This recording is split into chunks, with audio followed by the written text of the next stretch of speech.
यदि ये चैतन्ये मुकुर इव भावाश्चिदचित समं भान्ति ध्रुव्य व्ययजनिल सन्तोन्तरहिता जगत् साक्षी मार्ग प्रकटन परो भानुरिवयो महावीर स्वामी नयन पथगामी भवतु मे। परम पूज्य गुरुदेव के चरणों में सभक्ति नमन। उपस्थित भाइयों बहनों, आशा अनिकृत आशु जल्दी ना, अब बैकग्राउंड में आवाज न हो। तो अभी आप आश्रव भावना के बारे में चिंतन कर रहे थे और आज का मेरा जो टॉपिक है वो ये है कि मनुष्य के जीवन में दुख और समस्या का बहुत कारण क्या बनता है और आगम इस विषय में क्या कहते हैं। तो उत्तराध्ययन सूत्र का ही संभवतः एक श्लोक है, दुखम हयम जस्स न होई मोहो मोहो हवो जस्स न होई तन्ना तन्ना हया जस्स न होई लोहो लोहो हवो जस्स न किंचनाई। बहुत ही सुंदर श्लोक है। इसमें दुख के कारण और उसका निवारण क्या है, ये दोनों विषयों पर बहुत सुंदर तरीके से प्रकाश डाला गया है। दुख 3 तरह के माने गए हैं। दुख त्रयाभिघाता जिज्ञासा तदपघात के हेतु। ये सांख्य दर्शन का एक सूत्र है कि 3 तरह के दुख होते हैं, आधि भौतिक, आधि दैविक और आध्यात्मिक। हम आध्यात्मिक शब्द को हमेशा बहुत ही पॉजिटिव और बहुत ही कहना चाहिए हायर सेंस में लेते हैं, परंतु आध्यात्मिक का मतलब हमेशा उच्च आध्यात्मिक जो स्पिरिचुअल सेंस में लिया जाता है वही नहीं होता है। आत्मा से जुड़े हुए जो भी चीजें हैं, जो समस्याएं हैं, जो दुख हैं और जो अन्य तत्व हैं जो कि पॉजिटिव नहीं हैं, उन सबको भी आध्यात्मिक तत्व के अंतर्गत लिया जाता है। तो 3 तरह के दुख होते हैं, आधि भौतिक, आधि दैविक और आध्यात्मिक। हम अध्यात्म में हमेशा सुख की बात करते हैं, किंतु दुख भी एक तत्व है जो कि आत्मा से जिसका संबंध रहता है, वो चाहे कर्म के प्रभाव से ही रहे। तो पहला है आधि भौतिक। आधि भौतिक का मतलब है कि शरीर से जुड़ी हुई जो भी बीमारियां वगैरह होती है वो मनुष्य के लिए दुख का कारण बनती है। तो उसका निवारण तो मेडिकल साइंस के पास में है, आयुर्वेद के पास में है, अन्य जो अल्टरनेटिव थेरेपीज है उनके पास में है कि हम शरीर से जुड़े हुए रोगों का निवारण कर सकते हैं। उसके लिए जो भी उचित ट्रीटमेंट चाहिए हमें वो मिलता है और उस पर निरंतर शोध भी होती रहती है, नई मेडिसिन भी आती रहती है, नई नई थेरेपीज भी जो है आती रहती हैं। तो उसके लिए हमें ज़्यादा कुछ सोचने की, चिंतन करने की जरूरत नहीं रहती है।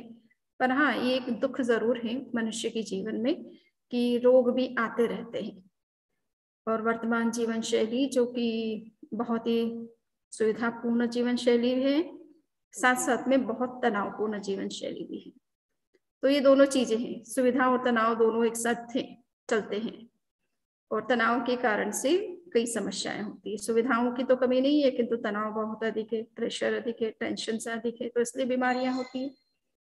या लाइफ स्टाइल अच्छी नहीं है, बहुत सारी ऐसी चीजें हम खाना शुरू कर रहे हैं जो कि कभी कभी हमारे हेल्थ के लिए वो बहुत काम की नहीं होती है, बहुत अच्छी नहीं होती है और हमारी कल्चर भी उसको प्रमोट नहीं करती है, उसको मतलब एक्सेप्ट नहीं करती है। बट हम उन चीज़ों की तरफ भी आगे बढ़ जाते हैं कभी कभी।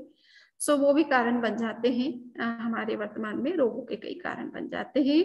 श्रम की कमी भी बहुत बड़ा कारण बनती है। ज्यादा सुविधापूर्ण जीवन शैली रोग का कारण है। तो हमें थोड़ा श्रम भी करना जरूरी है। और आज वर्तमान में नया श्रम जो है वो योगा के रूप में है। लोग योग करते हैं, एक्सरसाइज करते हैं, जिम में जाते हैं, तो इस तरह की वॉकिंग पे जाते हैं। इस रूप में नए तरीके से श्रम करने की कोशिश करते हैं। अगर पसीना नहीं निकला तो रोगों को बाहर निकलने का मौका नहीं मिलता है। तो आदि देवी आदि भौतिक का मतलब है कि शरीर से फिजिकल रूप में जो हमारे सामने रोग, बीमारियां जो भी कारण होते हैं वो दुख का कारण बनते हैं। दूसरा है आधिदैविक। आधिदैविक का मतलब है कि कुछ ऐसी बाह्य शक्तियां जिनको एविल पावर्स कहते हैं, उनका भी कभी कभी किसी मनुष्य के ऊपर प्रभाव होता है और उसके कारण से भी कई तरह की समस्याएं उत्पन्न होती है। तो वो भी एक कारण बनता है। नेचुरल कैलेमिटीज जो होती हैं उसके कारण से कई तरह की समस्याएं पैदा होती है। जब कभी हरिकेन आता है या उसे कहते हैं ज्वालामुखी और अर्थक्वेक्स और इस तरह की जो भी चीजें पैदा होती है, अति बारिश भी हो जाए या अकाल भी पड़ जाए, तो इसके कारण से भी कई समस्याएं होती है। और पैंडेमिक जैसे के कारण से भी कई बीमारियां, नई बीमारियां भी हो जाती हैं और समस्याएं भी पैदा होती हैं। तो ये आदि दैविक जो कि हमारे हाथ में नहीं है, हमारे द्वारा इनडायरेक्टली कभी कभी हमारे द्वारा क्रिएट हो जाती है, बट कभी कभी नेचर और प्रकृति अपना परिवर्तन करती है समय समय पर, उस परिवर्तन के कारण से भी कुछ चीजें होती है। तो आदि दैविक जो है वो हमारी शक्ति से परे की चीजें हैं। बाह्य किसी शक्ति का प्रभाव है या प्राकृतिक अपना प्रकोप है, तो उसके कारण से वो समस्याएं पैदा होती है। तीसरा कारण बनता है आध्यात्मिक। आध्यात्मिक यानी मनुष्य अपने अंदर ही कुछ इस तरह की नेगेटिव इमोशंस या भावनाएं उसके अंदर होती है, विचार होते हैं, थिंकिंग होती है, उसका एटीट्यूड ही नेगेटिव है और उसके कारण से समस्याएं होती। तो ज्यादातर हम ये बाह्य चीजों को छोड़ दें जो हमारे हाथ की बात नहीं है, तो ज्यादातर हमारी दुख का कारण हमारा अपना ही भीतर का कारण है। और उस वो भीतर का जो कारण है उसी को आध्यात्मिक कारण कहा जाता है, वही आध्यात्मिक दोष कहा जाता है। सो उस दोष का निवारण हम कैसे कर सकते हैं? तो भगवान महावीर ने इस श्लोक के अंदर उस आध्यात्मिक दोषों की चर्चा की है जो हमारे अंदर है और जिनके कारण से बाह्य परिस्थितियां भी कभी कभी प्रतिकूल हमारे लिए बन जाती है। तो अगर हम अंदर के कारण को ठीक कर ले तो बाह्य परिस्थितियां हमारे नियंत्रण में आ सकती है। हम बाह्य को नियंत्रण करें और अपने आप को ठीक न करें तो बाह्य भी हमारे नियंत्रण में नहीं आती है। सो हमें बाह्य परिस्थितियों को अगर नियंत्रण में लेना है तो अपने इंटरनल जो हमारा एनवायरमेंट है, इंटरनल हमारी जो सिचुएशन है, इंटरनल जो हमारी स्टेट्स ऑफ कॉन्शियसनेस है, उन पे कहाँ क्या चेंजेस ला सकते, इसके ऊपर हमें विचार करना जरूरी है। सो भगवान महावीर ने कहा कि मनुष्य के दुख का जो कारण है वो है, सबसे बड़ा कारण उसका मोह है। मोह चेतना, जिसे कहते हैं मूर्छित चेतना। मनुष्य दिखता ऐसा है कि बहुत ही जागृत है और अभी दुनिया में कुछ हो जाए तो सभी को तुरंत सूचनाएं मिल जाएंगी, सोशल मीडिया के माध्यम से, व्हाट्सएप मैसेज से, फेसबुक के माध्यम से, इंटरनेट से, है ना, टेलीविजन से, न्यूज चैनल्स जितने भी है। दुनिया भर में 1 मिनट नहीं लगेगा उस न्यूज को स्प्रेड होने में और कोई भी व्यक्ति ऐसा नहीं लगेगा कि उसको इस घटना के बारे में पता नहीं है। तो लगता तो ऐसा है कि दुनिया कितनी जागरूक है, कितनी जागृत है, उसे दुनिया के किसी भी कोने में एक पिन भी अगर ड्रॉप हो रही है तो उसकी आवाज का भी पता चल रहा है उसे। तो यूं तो देखने से लगता है कि बहुत ही जागरूक है, किंतु हमारी चेतना बाह्य की तरफ जितनी जागरूक है उतनी भीतर की तरफ तो नहीं है। इसी का नाम है मूर्छित चेतना। तो शास्त्र उसको जागरूक नहीं कहता है जो बाहर की तरफ जागा हुआ है, बाहर की परिस्थितियों को अच्छी तरह से समझता है, करता है। उस व्यक्ति को जागरूक कहता है जो भीतर की तरफ जागा हुआ है, उसे वो जागृत मानते हैं। और इसीलिए आचारांग सूत्र में भगवान महावीर ने एक बात कही है कि मुनिनो सया जागरंती, मुनि हमेशा, साधु हमेशा जागरूक होता है। तो इसका मतलब क्या है कि साधु सोता नहीं है क्या? सोता तो है, रात को आराम से सोता है, निश्चिंत होकर के सोता है, किंतु सोते हैं वह भी वो अंदर से जागरूक है, अपनी आत्मा के प्रति जागरूक होता है। इसलिए साधु के लिए एक नियम बनाया गया कि वो रात में सोए तो भी वो एक तरह से जागृत नींद होनी चाहिए, उसकी योग निद्रा होनी चाहिए, यानी नींद में भी जागा हुआ कैसे रहे। अगर स्वप्न आ रहा है, कोई गलत स्वप्न आ रहा है, तो सुबह उठ करके उसका प्रायश्चित ले कि मुझे इस तरह का स्वप्न आ गया है। रात में अगर उसे करवट बदलना है तो वो जागरूक होकर के बदले, ऐसा नहीं कि नींद में मूर्छित होकर के इधर से उधर करवट ले लिया और कोई बेड के ऊपर कोई मान लीजिए कि कोई कीड़ा चल रहा है या कभी कभी सांप चढ़ जाते हैं या बिच्छू आ जाते हैं, ऐसा भी हो जाता है। आप तो अपने घर में बहुत एयर कंडीशनर, बहुत ही अच्छे एनवायरनमेंट में रहते हो या सुविधा के बीच में रहते हो, तो आपको नहीं पता चलेगा कि ये सब चीजें होती हैं। परंतु आप साधुओं से पूछिए, वो जंगल में भी सोते हैं, पेड़ के नीचे भी कभी कभी सोना पड़ जाता है, और ऐसे मकानों में भी सोना पड़ता है जहाँ सांप बिच्छू निकलते रहते हैं। तो ऐसी कंडीशन में भी उनको विहार करते हैं, तब रास्ते में कोई सुविधाएं तो मिलती नहीं है, तो जहाँ कहाँ कहीं ठहरना पड़ता है। तो उस स्थिति में उसे जागरूक रहने की आवश्यकता होती है। उस स्थिति में जागे या ना जागे, हर टाइम उसे जागना जरूरी है।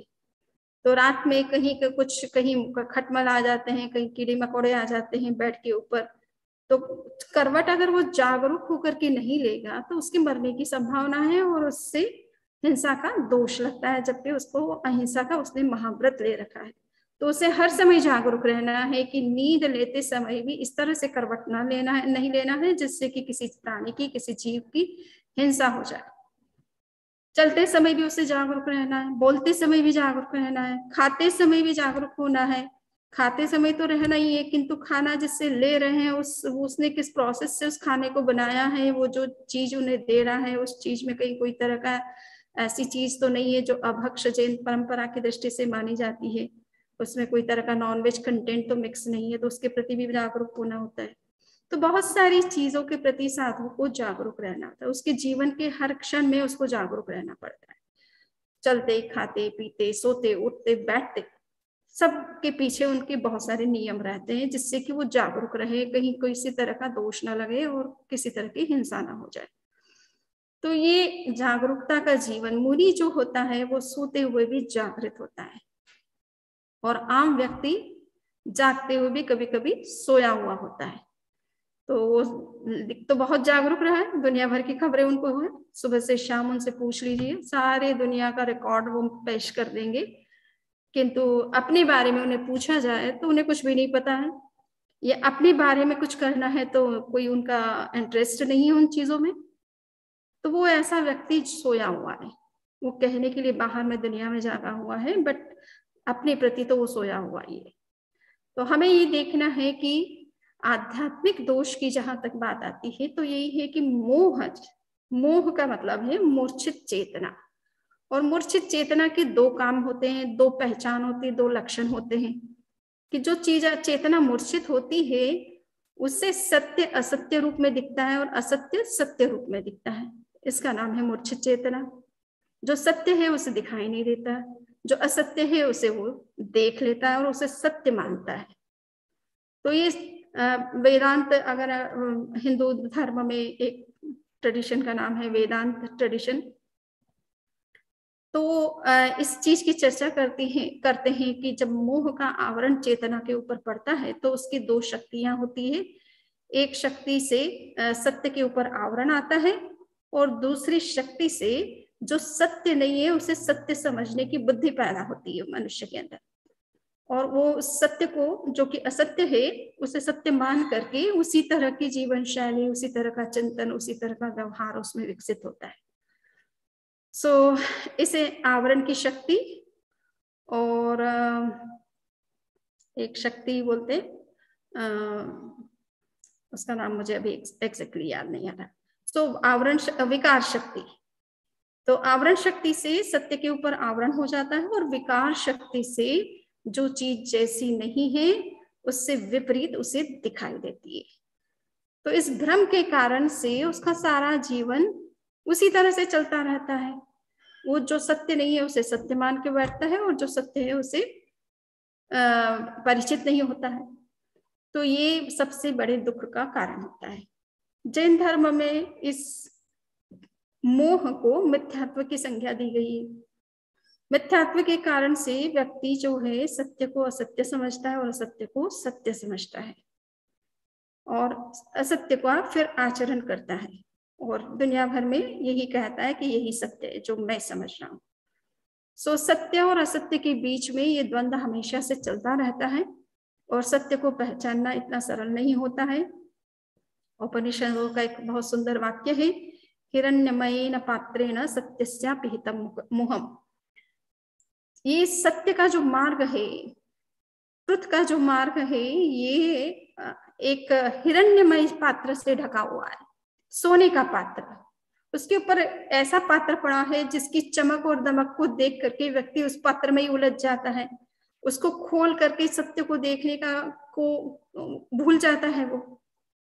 एक बार एक राजा ने मंत्री का चुनाव करना था, उसे अपना प्रधानमंत्री बनाना था।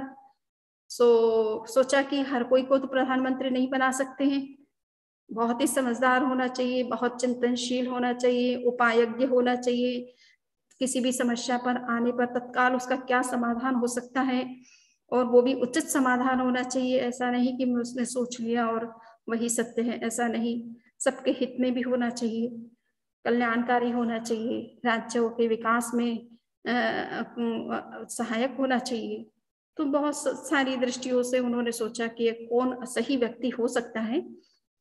तो सबसे पूरे राज्य में एक घोषणा करवा दी गई, अनाउंसमेंट करवा दिया गया कि इस तरह से राजा व्यक्ति का मंत्री का चुनाव करना चाहता है और कोई भी व्यक्ति ये समझता है अपने आप को इस पद के योग्य, तो अमुक डेट पर वो उसको वहां राजमहल पहुंचना है, राज्य में पहुंचना है और वहां पर एक लगा रखा है, एक भवन है, उस भवन के अंदर उसको 7th मंजिल में पहुंचना है जहां राजा उसका इंटरव्यू लेगा।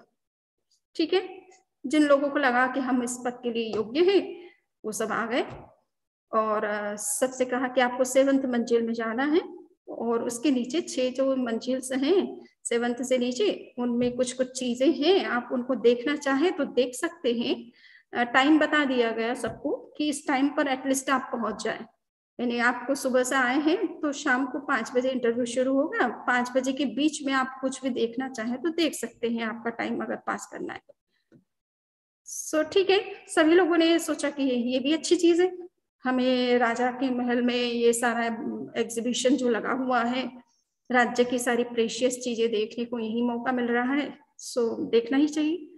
सभी लोगों ने देखना शुरू किया। फर्स्ट मंजिल में देखा तो बहुत ही सुंदर वहाँ पे वस्त्रों की जो है लगे हुए थे, सैंपल्स लगे हुए थे, देख करके बहुत सुंदर सुंदर ड्रेसेस थी। तो लोगों ने अपने चॉइस की ड्रेसेस भी खरीदनी थी तो खरीद भी ली साथ में। दूसरी मंजिल में गए तो बहुत ही सुंदर ज्वेलरी थी, तो इतनी प्रेशियस, सारे तरह के स्टोन्स, सारे तरह के ज्वेल्स, सारे तरह के गोल्ड सिल्वर, बहुत सुंदर, उनको भी देखा। नेक्स्ट में गए तो कुछ और बहुत सुंदर संगीत चल रहा था, तो संगीत में भी बहुत बड़े बड़े अच्छे सिंगर आए हुए थे, बढ़िया से सॉन्ग चल रहे थे। 4th में देखा तो बहुत अच्छे डांस हो रहे हैं, तो उन डांस को भी देखा। नेक्स्ट में गए तो कुछ और था, कुछ और था। तो 6ठी मंजिल तक जाते जाते बहुत कम लोगों को ये याद रहा कि उनका समय क्या है इंटरव्यू का। वो उस तरह उलझ गए उन चीजों को देखते देखते कि उनको खरीदने में, उसको लेने में, उसको देखने में, घूमने में समय का उनको बोध ही नहीं रहा। मुश्किल से एक व्यक्ति था जिसने कि अपना समय का ध्यान रखा और कुछ देखा नहीं उसने, वो अपना सीधा समय के हिसाब से 2 मिनट 5 मिनट पहले ही वो पहुंच गया इंटरव्यू के लिए।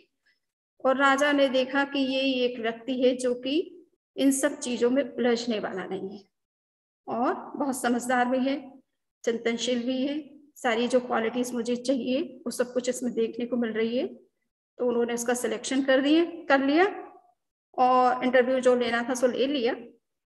लगा कि ये सबसे सुटेबल व्यक्ति है, सबसे कॉम्पिटेंट पर्सन है पोजीशन के लिए। तो कहने का मतलब है कि सबको चांस तो सबको दिया जाता है, बट कौन उस अवसर का लाभ उठाता है, किसको क्या चीज उस टाइम बीइंग के अंदर मूल्यवान लगती है, वो उसी के पीछे चल देता है। तो किसी को ज्वेलरी अच्छी लग रही थी, किसी को ड्रेसेस अच्छी लग रही थी, किसी को बढ़िया से फूड वहां प्रोवाइड हो रहा था, बढ़िया रेस्टोरेंट था तो फूड खाने में लग गए, कहीं कुछ लग गए। तो ये कहा जाता है कि सत्य को समझना बहुत इजी नहीं है। उसके बीच में इतनी ज्यादा चमक धमक, इतनी उपलब्धियां रिद्धियां सिद्धियां भी मिलती हैं मनुष्य को। बहुत बड़े बड़े साधक जो होते हैं वो बहुत सारे रिद्धि सिद्धि संपन्न भी बनते हैं। तो बीच में ये सारे प्रलोभन आध्यात्मिक मार्ग में भी आते हैं, केवल सामाजिक जीवन के अंदर ही नहीं, अध्यात्म में भी बहुत सारे प्रलोभन है। बहुत सारी रिद्धियां सिद्धियां मनुष्य को प्राप्त हो सकती है, और चाहे तो मनुष्य उसमें उलझ भी सकता है, प्रदर्शन में भी लग सकता है, अपनी रिद्धि सिद्धि का प्रदर्शन करके भीड़ जुटाने में, पब्लिक में फॉलोअर्स बनाने में अपना समय लगा सकता है। सो ये सब चीजें प्रलोभन अध्यात्म के क्षेत्र में भी है, समाज के क्षेत्र में भी है। किंतु जिसे सत्य को पाना है, जिसे विकास करना है, जिसे आगे बढ़ना है, वो इन सब प्रलोभनों में फंसता नहीं है और वो आगे निकल जाता है। समय पर जो उसे करना है और इस अवसर का जो लाभ उठाना है उसे वो उठा लेता है। तो यही हमें समझना है कि भगवान महावीर ने कहा कि मिथ्यात्वी व्यक्ति होता है, वो तत्व को समझता नहीं है और विपरीत मार्ग पर चलता है। इसलिए आवश्यक है कि वो तत्व को पहचाने और तत्व में विशेष रूप से अपने अस्तित्व को पहचाने कि वो है कौन, और उसे पाने की कोशिश करे। बाकी तो सब चीजें जीवन भर में हमने बहुत सारा समय, जितना भी हमारा जीवन मिलता है, हम बहुत कुछ करते हैं, किंतु ये भूल करके करते हैं कि हम कौन हैं। हम अपने आप को पर्टिकुलर व्यक्ति समझ करके काम करते रहते हैं कि मैं प्रकाश न हटाऊं, मेरा ये मेरी ये फैमिली है, मेरी ये रिस्पॉन्सिबिलिटी है, ये समाज के प्रति मेरी ड्यूटीज है, अमुक है तमुक है। और वो सब पूरा करने में तो समय हमने पूरा लगाते ही है, उसमें तो कोई कमी नहीं रखते हैं। जहाँ जरूरत है थोड़ा बहुत वो भी करना ही जरूरी है, बट साथ साथ में ये भी पहचान है कि मैं हूँ कौन और मेरा अस्तित्व क्या है। मैं इस दुनिया में आया हूँ तो किस उद्देश्य से आया हूँ। अगर उद्देश्य पहले से लेकर के भले ना आया तो नया तो उद्देश्य मुझे बनाना चाहिए, क्योंकि मनुष्य जीवन मिला है, इतना अच्छा मस्तिष्क मिला है, इतना अच्छा नाड़ी तंत्र मिला है, जिसमें सोचने समझने विकास करने की असीम संभावनाएं हैं। उन संभावनाओं का मैं कितना सही उपयोग करता हूँ।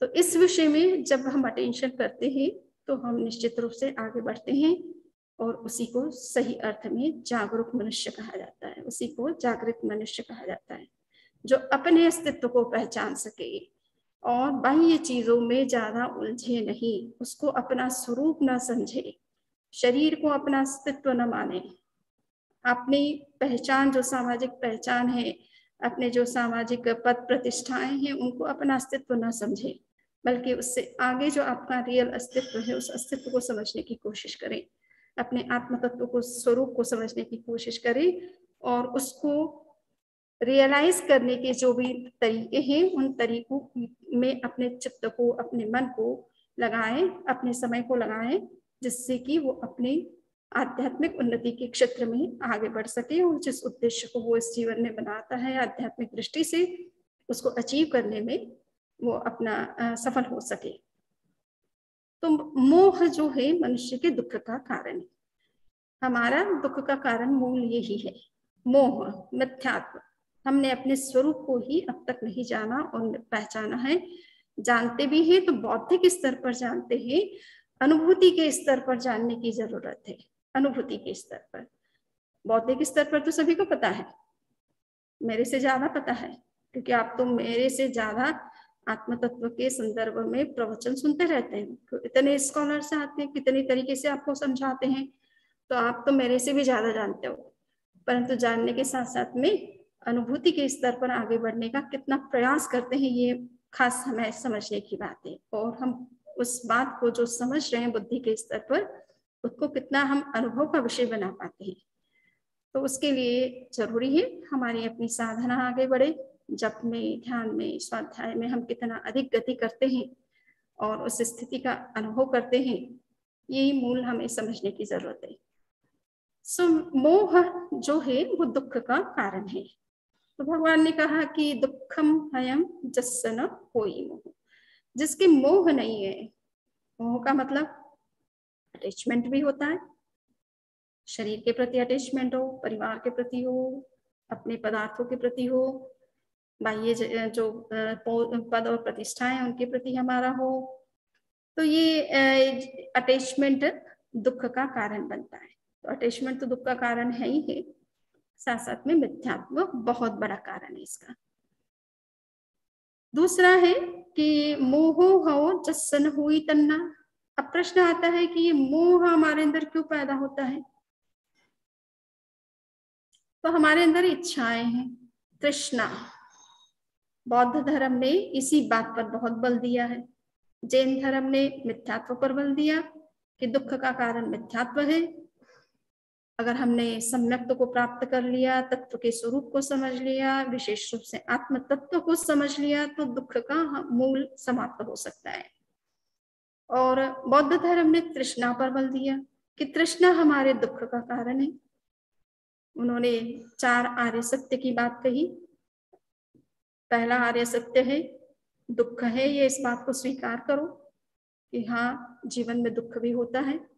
हम पॉजिटिव रहे वो तो अच्छी चीज है, किंतु दुख एक चीज है, उसका भी अपना अस्तित्व है। आप उसे दुख न माने ये बहुत अच्छी बात है, किंतु दुख का अपना अस्तित्व है किसी न किसी रूप में, तो उसे स्वीकार करने में हमें आपत्ति नहीं होनी चाहिए। सो बुद्ध ने कहा कि दुख है, ये पहला समुदय है, पहला आर्य सत्य है।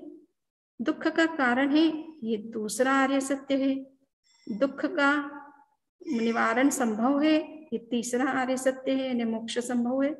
और चौथा है दुख मुक्ति का उपाय भी है, ये भी एक आर्य सत्य है। सो दुख है ये हम स्वीकार करते हैं। और दुख का कारण क्या है? तो बुद्ध कहते तृष्णा बड़ा कारण है। भगवान महावीर भी कह रहे कि मोह मिथ्यात्व का बहुत बड़ा कारण है हमारी तृष्णा, हमारी इच्छाएं। हमारे अंदर इस तरह की इच्छाएं हैं, उसके कारण से हम मूर्छित होते रहते हैं। हमारी चेतना बार बार हम भूल जाते हैं कि हम हैं कौन। हम उन्हीं चीजों में उलझ जाते हैं। पैसा चाहिए तो पैसे में उलझ गए। ये हमारे अंदर जो ये भौतिक पदार्थों की जो चाह बनी हुई है, उस चाह के कारण से हम बार बार इस बात को भूल जाते हैं कि हम हैं कौन और हमारा उद्देश्य है क्या, और उसके लिए हमें समय कितना लगाना चाहिए। हमारा और चीजों में तो समय लगता है, उसके लिए तो हमें कभी विचार भी नहीं आता है कि हम इतना समय क्यों लगा रहे हैं उन चीजों के लिए। बट हाँ, अगर सामायिक करना पड़े तो 1 घंटे की सामायिक होगी 48 मिनट, इतना समय तो कहाँ है मेरे पास में, तो मैं सामायिक तो नहीं कर सकता हूँ, केवल भगवान के दर्शन करके आ सकता हूँ, तो उसमें समय जरूर देखेंगे। तो ये तृष्णा पदार्थ के प्रति या बाह्य जगत के प्रति या बाह्य चीजों के प्रति हमारा जो आकर्षण है, जो इच्छाएं हैं पाने की उनको, इसने हमारी चेतना को मूर्छित कर रखा है। हमारा ध्यान फिर उन्हीं पदार्थों के प्रति रहता है। तत्व को हम कितना ही समझ लें, कितना ही जान लें, बार बार हमारा ध्यान उन्हीं चीजों के प्रति भागता है जहां हमारी इच्छाएं होती है, जहां हमारी आकांक्षाएं होती है, जहां हमारी चाह होती है। तो इच्छाएं जो है वो हमारी चेतना को बार बार मूर्छित स्थिति में ले आती है। इसलिए इच्छाओं पर विजय करने की बात कही जाती है कि इच्छाएं मनुष्य को भटकाती हैं। ठीक है, कुछ जरूरी इच्छाएं हैं वो तो आपको करनी पड़ेगी, प्लानिंग भी करनी पड़ेगी।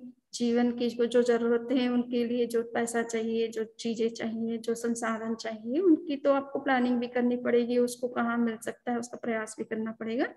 वो एक उचित इच्छाएं हैं, उसको अनुचित हम नहीं कहते। बट उसके अलावा कुछ अतिरिक्त जो जरूरत नहीं है उसके प्रति भी हम अगर भागते रहते हैं, उसमें हमारा समय लगाते हैं, तो ये हमें सोचने का हमारा विषय बन जाता है कि हम इन इच्छाओं से हमें क्या फायदा होना है। तो इच्छाएं दुख का कारण बनती है, इच्छाएं मोह और मिथ्यात्व का कारण बनती है। तो तन्ना हया जस्सन हुई लो। अब प्रश्न आता है कि ये इच्छाएं भी क्यों जनरेट होती है? तो भगवान महावीर ने कहा कि इसके पीछे जो कारण बन रहा है वो हमारे अंदर का आध्यात्मिक दोष, जिससे कहते हैं लोभ, ग्रीड। अंदर में मनुष्य की ग्रीड है, वो ग्रीड से उसके अंदर इच्छाएं जनरेट होती रहती है। तो ये लोभ जब तक बना हुआ है तब तक इच्छाएं बनी हुई है, जब तक इच्छाएं बनी हुई है तब तक मोह बना हुआ है, जब तक मोह बना हुआ है तब तक दुख भी बना रहेगा। क्योंकि दुख के ये कारण अपने अंदर विद्यमान है। उन कारणों पर हम विचार नहीं करेंगे और उनका निवारण नहीं करेंगे तो दुख मुक्ति तो इजी नहीं है, इतनी सरल नहीं है। मूल कारण है लोभ। लोभ के कारण से इच्छा जनरेट होती है। लोभी व्यक्ति कितना भी मिल जाए तो भी उसे कम ही लगता है। भगवान महावीर ने कहा कि सोने और चांदी के असंख्य पर्वत खड़े कर दिए जाए तो भी लोभी व्यक्ति को वो भी बहुत कम लगते हैं। वो सोचता है कि अभी कहाँ, अभी तो असंख्य पर्वत ही पूरी दुनिया भर का सोना चांदी तो मुझे नहीं मिला है।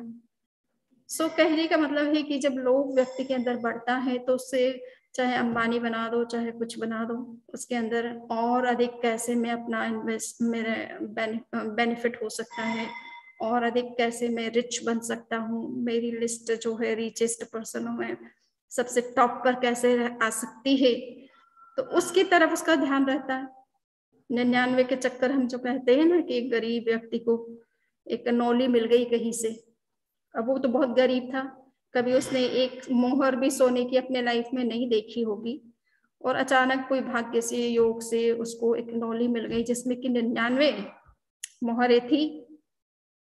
तो ये तो बहुत बड़ी बात है। एक अमीर गरीब व्यक्ति को एक सोने का मोहर मिल जाना भी बड़ी बात होती है, और उसको अगर इतना 99 मिल गया हो तो कितनी बड़ी बात है। अब उसको जरूरत ही क्या है कि इधर उधर वो भटके, परंतु उसने देखा अरे 99 है, 100 नहीं है।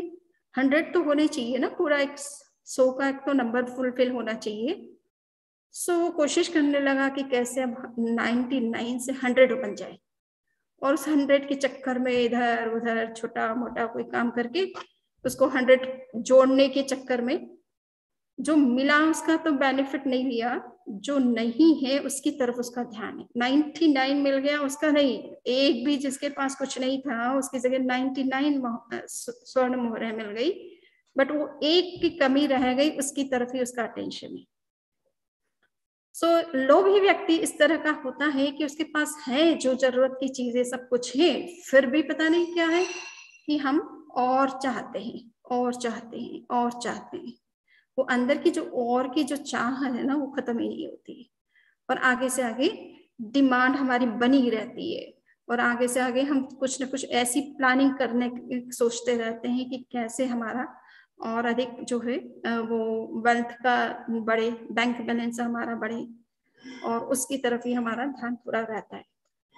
ग्रीडी व्यक्ति की ये परी, जो ग्रीडी नहीं है उनकी कोई बात नहीं है, जो ग्रीडी है उनकी बात कही जा रही है कि जो ग्रीडी व्यक्ति होते हैं वो अधिक के चक्कर में हमेशा उधेड़ बुन में लगे रहते हैं, और समय उनका उसी तरफ बीतता रहता है, और इसीलिए वो संसार में उसकी इच्छाएं कभी समाप्त ही नहीं हो सकती, और इच्छा जब समाप्त नहीं होगी तो मूर्छा कैसे मिटेगी, और मूर्छा नहीं मिटेगी तो दुख कैसे मिटेगा। दुख का कारण तो अंदर में हमारे निरंतर बना हुआ है।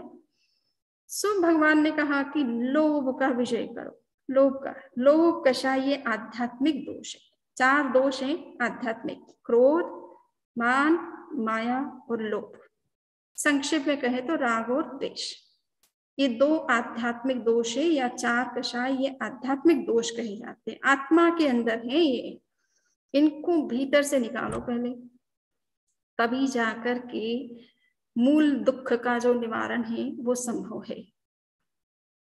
एक गांव में मीठे पानी का कुआं था, और वो जमीन से लगा हुआ था, इसलिए कभी भी कोई भी अचानक अगर ध्यान न दे तो गिर सकता था उसमें। तो पास में कुत्ते थे, कुतियां थी, उसने बच्चों को जन्म दिया। थोड़े बच्चे जब चलने लग जाते हैं या मुंह करने लग जाते हैं, पशु के और पक्षी के बच्चे तो चलने में थोड़ा समय लेते, कुछ घंटे के बाद ही वो चलना फिरना इधर उधर शुरू कर देते। छोटे छोटे पिल्ले थे, और वो आपस में कुछ दिनों के बाद लड़ने लगे, और लड़ते लड़ते एक आध पिल्ला उसमें भी गिर गया कुएं के अंदर। और पानी में जब वो गिरा तो बचने की संभावना तो थी नहीं, कुआं बहुत गहरा था, मर गया। मरने से फिर बॉडी उसकी जब अंदर रही तो उससे स्मेल क्रिएट होने लग गई, और स्मेल के कारण पानी भी जो है बैड स्मेल देने लग गया लोगों के लिए। तो वही पानी पीने का सोर्स था। लोग आए, पानी निकाला, देखा कि अरे ये तो बहुत आज स्मेल हो रहा है इसके अंदर। और गहरा बहुत था, तो पता नहीं चल रहा था कि क्या कारण बन रहा है इसके अंदर। एक योगी, एक साधक आए उधर में, तो उनसे बातचीत में उन्होंने कहा कि बाबा जी आजकल हमारे पानी की बड़ी किल्लत हो गई है, और हमारा एक ही तो मीठे पानी का सोर्स था, वो भी पता नहीं पानी कैसे स्मेल मार रहा है, तो आप कुछ मंत्र मंत्र दे दीजिए कि पानी शुद्ध हो जाए। उन्होंने कहा कि ठीक है, ऐसी बात है, तो आप लोग, उन्होंने गंगा जल दे दिया मंत्र, कहा कि इसे डाल दो, शायद बिल्कुल ठीक हो जाएगा।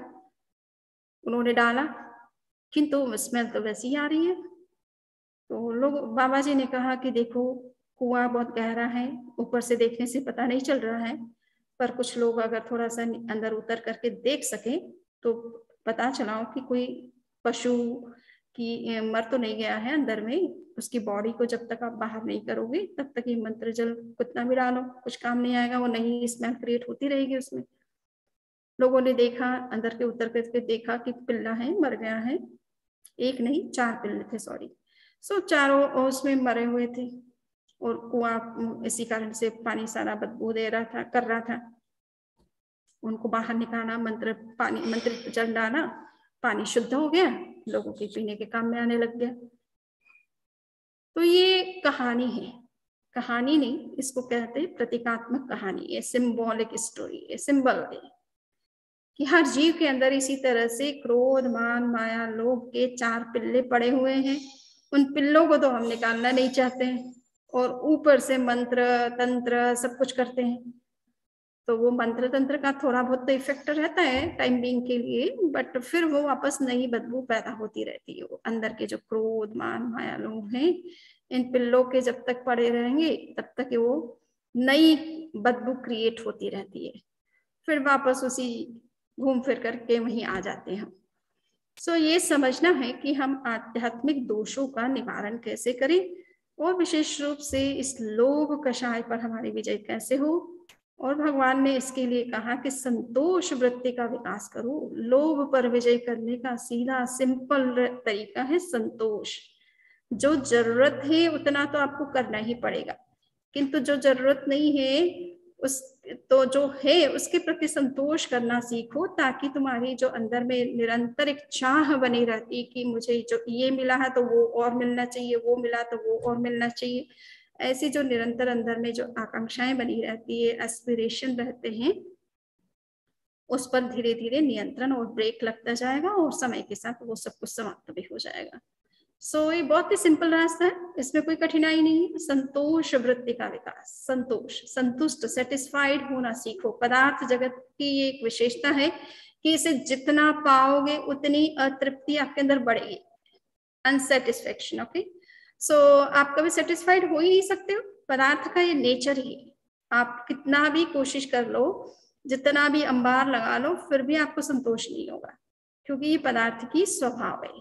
अतृप्ति, हमेशा आपके अंदर कोई ना कोई चाह क्रिएट करते रहना और कभी तृप्त नहीं होने देना, ये पदार्थ का नेचर है। तो इस नेचर को समझ करके अगर हम संतोष वृत्ति को धारण कर सके तो निश्चित रूप से हम लोक पर विजय कर सकते हैं। और लोक पर विजय होने का मतलब ही क्या है, आप 10वें गुण स्थान से सीधे 12वें गुण स्थान में पहुंच गए। बस 12वां गुण स्थान में जो गया वो तो मोक्ष का रास्ता बिल्कुल उसका रिजर्वेशन है, पक्का रिजर्वेशन, और वो उसको कहीं जाना ही नहीं है, फिर उसके बाद में वो सीधा मोक्ष ही जाएगा। लोभ कषाय पर विजय हम कैसे कर सके, और आंतरिक इन आध्यात्मिक दोषों को किस तरह से समाप्त कर सके जो दुख के इंटरनल कारण है। एक्सटर्नल तो ठीक है, किसी ने कुछ कह दिया, हमारे साथ कुछ मिसबिहेव कर लिया, हमको जो सहायता चाहिए थी वो नहीं की, हमें जो सपोर्ट करना था नहीं किया, हमारी जो केयर करनी थी नहीं की, ये तो बहुत एक्सटर्नल कारण है, सुपरफ्लुअस कारण है। ये हमारे दुख के मूल कारण नहीं है, मूल कारण हमारे अंदर है। उनका निवारण अगर हम करेंगे तो ये बाह्य कारण तो अपने आप ही खत्म हो जाएंगे, ये तो उन्हीं का रिफ्लेक्शन है, रिएक्शन है। एक्सप्रेशन है, एक्सप्रेशन है, एक्सटर्नल एक्सप्रेशन है। जो इंटरनल कारण है उनका एक्सटर्नल इफेक्ट है। तो उस पर हम क्यों जाए, जड़ को खत्म कर दें तो फूल, पत्ती, शाखा प्रशाखा को काटने की जरूरत है क्या? कितना भी काट लो वो तो वापस जनरेट हो जाएगी, क्योंकि रूट को तो आपने खत्म नहीं किया, आप ऊपर से बस वो कटाई छटाई करते हैं आजकल बहुत सारी, हरियाली को डिजाइनिंग करने के लिए या पेड़ और ज्यादा अच्छे बढ़ेंगे इसलिए कटाई छटाई करते रहते हैं। तो उसका तो उद्देश्य ये है कि पेड़ों को बढ़ाना है, इच्छाओं को बढ़ाना है, परंतु हमको ये है कि हमको इच्छाओं पर विजय करना है। तो जब विजय करना है तो उसका रूट को उस पर हमें हिट करना पड़ेगा, और उसके लिए जरूरी है कि हम इन सब चीजों पर चिंतन करें, विचार करें, विमर्श करें, गहराई से उसकी अनुप्रेक्षा करें, उस पर रिफ्लेक्ट करें, तो संभव है कि वो सब चीजें भी धीरे धीरे रिमूव हो सकती है और हम दुख मुक्ति के मार्ग पर बहुत आगे बढ़ सकते हैं। इन्हीं विचारों के साथ अपनी बात को मैं संपन्न करती हूँ। किसी के कोई क्वेश्चन है तो वो कर सकते हैं।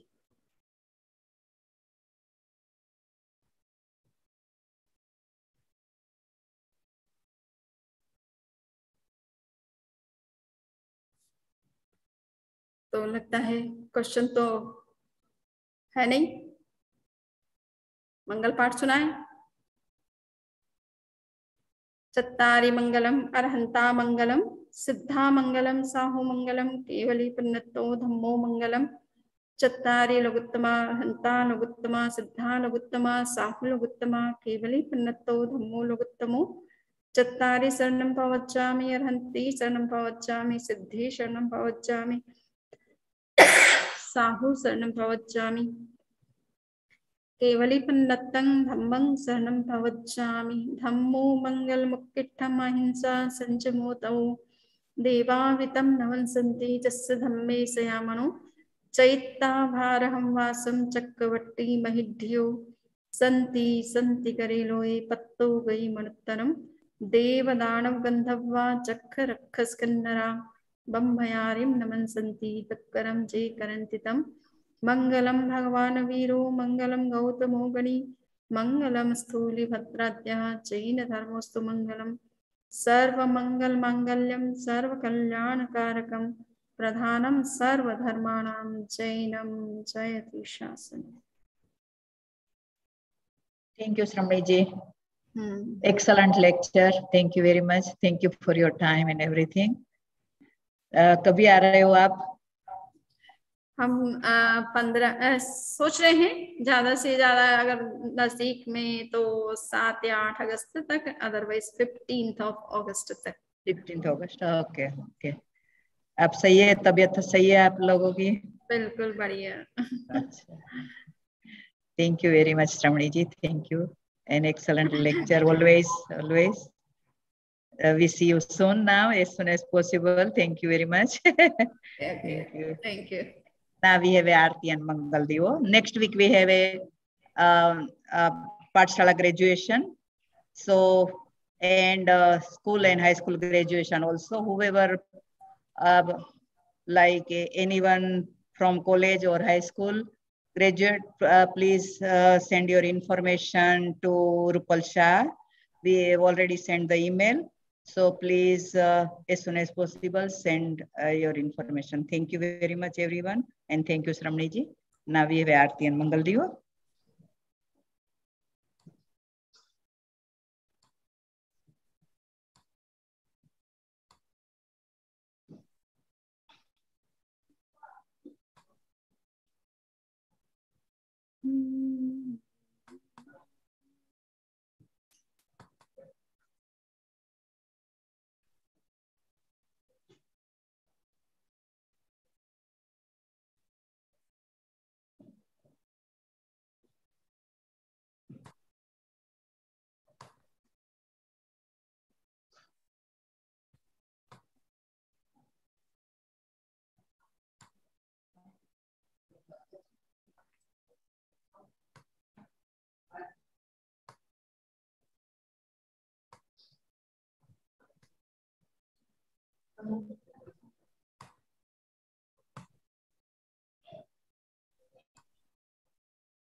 चालू कर दिया डायरेक्ट इसमें पहले second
Jai Jinein. Thank you, everyone. Thank you for attending.